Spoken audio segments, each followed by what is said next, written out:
Welcome in, Dave Aiken is right here. Hey now. Welcome in our friend Biggie. Howdy. In position today. And there's BB Shea. Hey, what's going on? I told him how much I like that shirt on him. He's wearing a Two Guys Named Chris beer shirt. We have that new hometown brew that's available in many of the areas where you're listening. And it's kind of a beige-ish shirt, yellowish shirt. And I said, you're in autumn. I sit here and see it. It's the nicest thing you've ever said to me. Means a lot, truly. That probably really is the nicest thing I've ever said to him. Without a doubt. He's in autumn. Do you see that? Yeah, I saw him. It was that mustard. It's a mustard. Yeah. It is. It's a Dijon. Yeah. I'm a winter. I more dark clothing, more outer space. There's no season for you. It's all darks. Yeah. A lot of darks. My mother always said navies, blacks, go heavier, Thinner. They're thinning. Thin it down. Yes. Sometimes I wear a bright orange that I got. I won a T-shirt at the gym, and when I wear it, they say, "Oh no, stand out. Neutral colors. Yeah, take that off. Mustard's not good on me. It's very good on you. Look at him. He's clearly. You never know what colors are good on you until you try them on and have your lady look at you. That's a fact. It's a fact. I've told you, the Big and Tall store for years lied to you. To all of us. They it made me think purple was good on me. Yeah, it's not. Because they put skinny models up there. And who did you look like after that? Grimace. Familiar with Grimace from the McDonald's Lands character? Biggie now transforms from more of a charcoal gray in one season to a battleship gray in summer. This is more of a battleship, isn't it? Yeah. Would you say? It is. That he's going with that. I would say that. I like a murderous gray. Not to mention, he's consistent. He knows what he wears. Yes. Every day. Dark gray, black. Those are his colors. Yes. Well, BB Shea, I think you wear it well. Proud of you, Kelly. You made it through the day yesterday. It was a day yesterday for you. Did you see how they attacked me in that meeting yesterday? Well, that, and I mean, it was just all around a day for you. It seems like. A lot going on. I hope your afternoon and evening went better. I didn't see you. Well, we're very busy. We're picking granite now for the new kitchen because big day for me today. Big day. Insurance adjuster's coming over today now. Okay, if you don't know this story, New Year's Eve had a new dishwasher installed. It turned out to have a faulty valve. It flooded the entire kitchen, the dining room, all the floors had to be ripped out. The kitchen island had to be ripped out. And it's been a long, arduous process to get someone to take responsibility for that. Now, the company that made the dishwasher has taken responsibility. They're in New Zealand. So I've been on the phone. Well, they make the best dishwasher. When you think about Zealand. it. Yeah. It's hard lining those times. They don't do much over there. No, that's up. Well, when you think about mining for dishwashers, it's over in New Zealand. It's in New Zealand. You do that. You get the parts for it. And he's right. The timing wasn't good. I had to call it like Sunday at 2 a.m., so it would be Monday at 9 a.m. for them. As soon as they walk in the door, there you are. Wanted to get them. So today, after all this back and forth, tons of emails and calls and all of these things, finally an insurance adjuster is coming to the home to look at what's happening. And let us pray. And let them pay. That's right. Pray and pay. That's what we're going with today. Because he'll be looking and say, okay, I see this damage, that damage, and there it is. Even the adjuster, by the way, gives you I'll be there between 2 and 4. It's never, what? I can only give you a time frame. I can't give you an actual time to come in. It seems like as you get closer to the time frame, though, they could give you an actual time. Like at 1 o'clock, they should be able to say, I'll be there at 2:50. He said he would call when he was leaving because there's a guy doing the work in the kitchen, and he wants to be there as well to give estimates. Like, this will cost that. And great idea. So everybody's trying to come together today. It's a lot of mixing and matching in schedules. And yesterday was granite day, so I went and we were picking out granite for the kitchen. What kind of money you're going to get? Island. I go for marble. I don't. Straight up marble. You could be like one of those fudgeries and make fudge out there. Oh, yeah. On those slabs. Don't you love that? Yes. Makes it look much better. Yeah. What's that? Kilwins. That one up in Boone. When they make the fudge in front of you, it really And does. the ice cream cones, those waffle cones that they make. It draws you. I think a lot of tourist cities. It's the scent. Oh, yeah. Oh, yeah. Dollywood? Yeah. That's what's bringing in is that look. The fudgeries in Gatlinburg and Dollywood. Yes. Knock your socks off. Go for marble. Myrtle Beach. Maybe you're right. A white marble. Yeah, so it's got to be imported from Italy. You can deal with them next time. Well, fine. You already got New Zealand on your... a new time zone to learn. I'm intercontinental. I don't mind. I'll go to Europe or wherever. And all this mess was from one load of wash. Not even a load. I'll tell you exactly what happened. I shouldn't even be talking about Well, that. don't if you don't have to. No, But no, it's I think it's Just all right. remember, everything's evidence. Yeah, you got to get a judge. Though. They have to get a judge.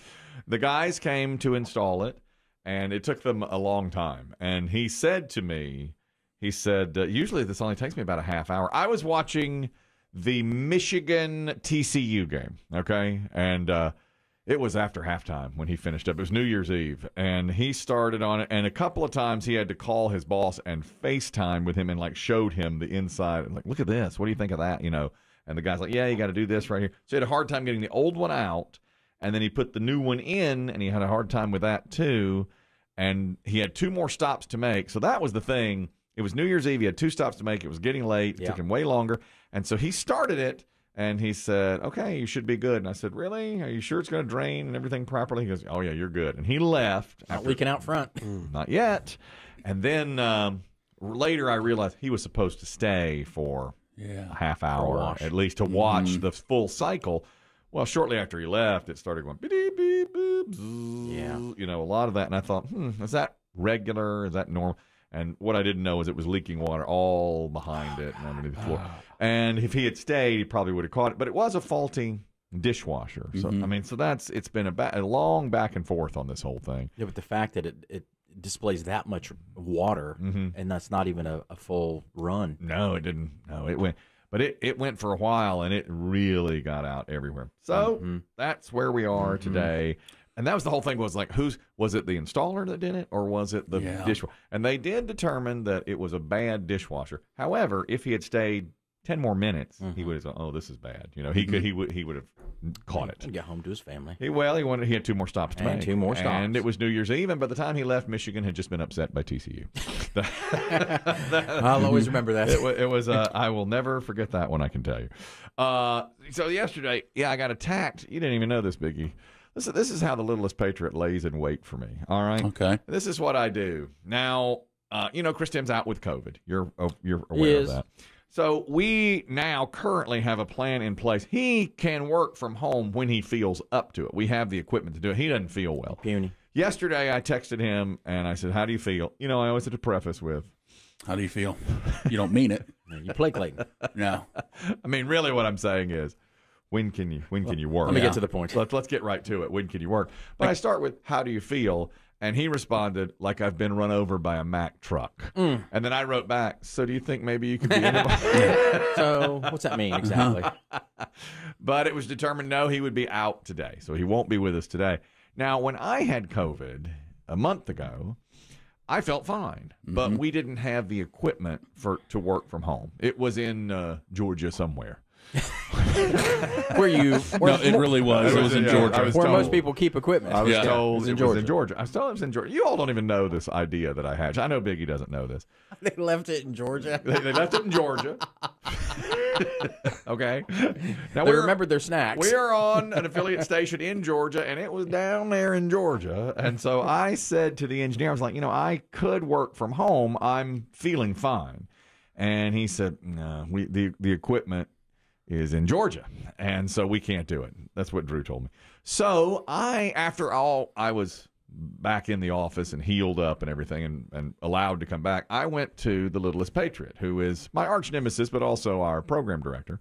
And I said, here's what I'd like to do in a situation like that again, is to have Dave, Chris Demm, and Biggie be in a room downstairs in a sealed off room.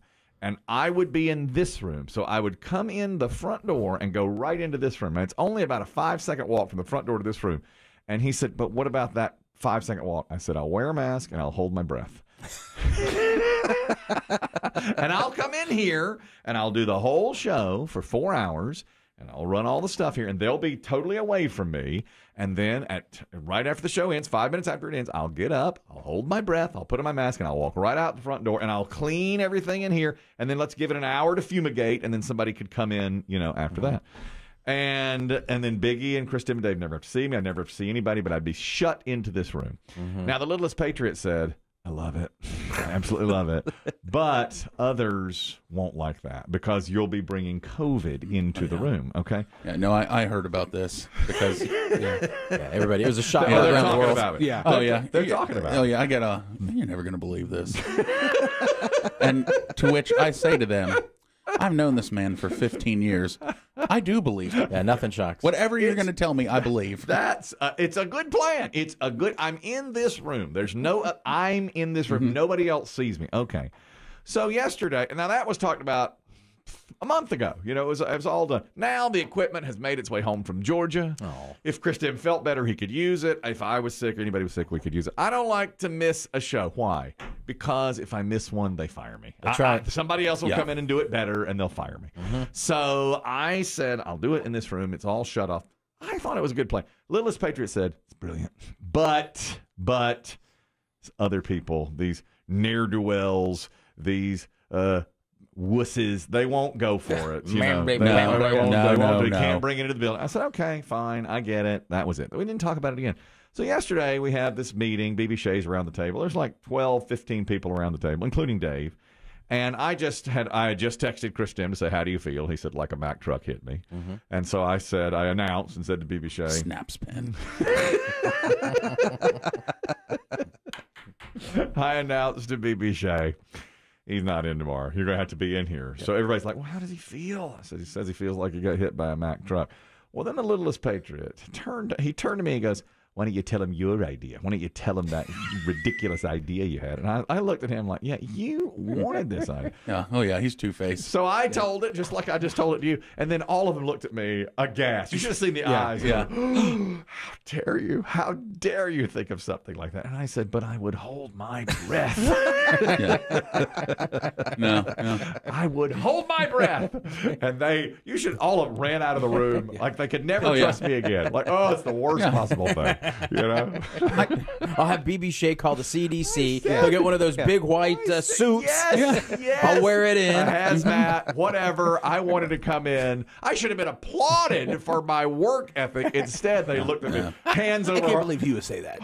Yeah. Oh my God. Yeah. But serious? That's so Littlest Patriot. Yeah. Agreed with me when it was private, then outed it. Yeah. Put it out there for all, and was like, how dare you? Knowing the Yeah. reaction. Yeah, knowing what the reaction would be. Listen, I remind people, you tried to kill all of us when you first had COVID because you were willing to lie Yeah. about your test. I don't know what these people expect from you. I think deep down they think you're a good person. And I say, he's not. But I didn't lie. I went ahead and got the test. You know that I was going to. I felt fine. I felt fine the first time I had COVID. Everybody else in the building was like, oh, I tested positive. I tested positive. Then Dave, Biggie, and Christian all tested negative. My test was scheduled for 2 o'clock. It was a 30-minute drive to the test center. Those are back in the day. Oh, yeah. You couldn't had get to a find test. a test You center. couldn't get a test. I had to drive. You know, it was one of those, make an appointment, go drive through, all And of they that. shove it up your nose. Yes. And so I came within a hair of saying, yep, just tested negative. I'm fine. Because I had no symptoms at all. But my wife said, you can't do that to especially Biggie. You can't do that to them. If he God, gets she's got it. a conscience. Yeah, she does. And so I drove and I said, all right. And what do you know? An hour later, I get an email. My God, you could infect everybody. I had to call my wife at her work. Yeah, she had to that's come right. home. She had to come home. So then it was just, all heck breaks loose here. I would have held my breath. How often do I have to say it? How many times do I have to say it? You know who else is getting into this? You know Barry up in HR. Oh, yeah. He's so missing Chris Demm that he has volunteered to take his place for Put Up or Shut Up Rock and Roll Trivia. Oh. Barry. Oh, wow. Wow. He always comes by and he tries to stump Chris Demm. I mean, I've seen it 100 times. Yeah. And Chris Demm loves it. Yeah, yes. Barry will come in and say, 1978 AC/DC deep cut. Chris Demm will, holler off something like, tongue wagger. Yeah, he knows it. God damn it. And He stomps off. He walks on, stomps off. So yesterday he came to me and he goes, all right, Chris, I got you. And I was like, Barry, I don't know this stuff. I don't play this game. Yeah. He goes, Ask me a Red Sox that's question. like, yeah. Right? I said, he goes, 1681, lyrics to the song. I said, Barry, I will not know the song. Barry, I'm in a mood. You'll know this one. I know you're new. He goes, I could hear him in the other room. You heard it. You heard it. Oh, I heard it. He goes, you gonna know this one. He started going, he goes, I'm a jet fuel genius with a, and I was like, Barry, I don't know. I don't know the song. Barry, I don't know if you saw me snap my pen when I found out Chris Demm wasn't going to be here again. That's right. It's not been a good day already. All those, I was under attack. I was getting ready to meet my wife at the granite store. I'm very on edge. He keeps on going, and I at the end I said, Barry, I'm not going to know this. He goes, it's Jukebox Hero, man. I said, Barry, You know Ford? I said, you could say the words Jukebox Hero to me. I'm not going to know that. Yeah. But he's very, very into quizzing, and he wants to sit in here. I said, I don't think that's a good idea. No. I don't think it's a good And let's idea. go ahead and fast forward to the granite store later. Whatever you want, just get it. I don't care. I have no idea. Oh, that looks good. Yep. I did say that. Do you know there's a lot of different granites to choose from? Is there? Yes, and they're all... Take us through the world of Well, granite. they're all... I had no idea. And here's something interesting now. When you go into a granite showroom, I went to 3 yesterday, and they had huge pallets of granite, and they stand them up kind of on a diagonal, leaning against posts, and you look at them and take pictures of them, and then you can reserve them even if you're not going to buy them. Like if I reserve one in slot A5, then if BB Shea goes in there tomorrow, he can't. You have to check with me. I've got it on order, and they only have 4 or 5 slabs of each. Oh, really? Okay. And this is the part I found interesting. Everyone we went into, everybody had to sign and date a waiver in case a slab fell on you. Oh, yeah. I could see that. I didn't know. I had no idea. It's so Smart. heavy. It's so heavy. It's slightly dangerous. Yeah. Slightly. And then there are trucks like bringing granite in. It's such a huge showroom, and they bring in slabs of granite. And so if one were to fall on you and hurt you or kill you, you've signed the waiver. I could see it. It's probably Yeah. happened. I'm sure it's happened. I'm sure that, look, there's a Somewhere. reason. Yeah. Yeah. That's tough to do. I'd say. For your wife, somebody that has fashion sense, to sit there and have to look at a granite and then go home and kind of picture it in that area. Yeah. Seems like they would give you a little square Well, of it that you could I believe they do that. But honestly, like she sent me pictures. Swatch. She went last week and took pictures. And, I was like, I like this one. I like that one, whatever. But when you see them in person, it's a big Completely difference. different. And it's so huge. Completely different. And I don't have the vision to see it like on it's like that with carpets and sofas and everything else you put in your house. That's really hard to do. Like yesterday, the one I thought I liked the best, which was, by the way, the most expensive one. Of course. Turned out to me, it was like too green. I wanted it more of a blue and Well, maybe it'd be blue in your house. well, maybe. Sometimes you get them maybe. home, they're completely The one different I things. saw. And by the way, I went to all 3 granite places, and the people just could not have been nicer. And do you know? 3? Yeah, I went to three different warehouses, because there was a piece in each that we wanted to see. And every one of them have snacks, waters, cookies. Very difficult for me to stay on my diet. I was going to say. They had warm chocolate chip cookies sitting out and candy sitting out, and that was your weakness. It was really difficult. So it's a nice, quite a process actually. I had no idea. No, I had never done anything like. I don't think I could ever build a house, because you have to choose everything, and this is just a. Well, Biggie and I don't know anything about that. No. I've never picked out granite. I never will. I never would have. I never would have picked out granite, except the kitchen is now destroyed, so the granite had to be picked. Not for long. The island got steamed. The island, the island in the kitchen. Much like you yesterday. Steamed. That's right.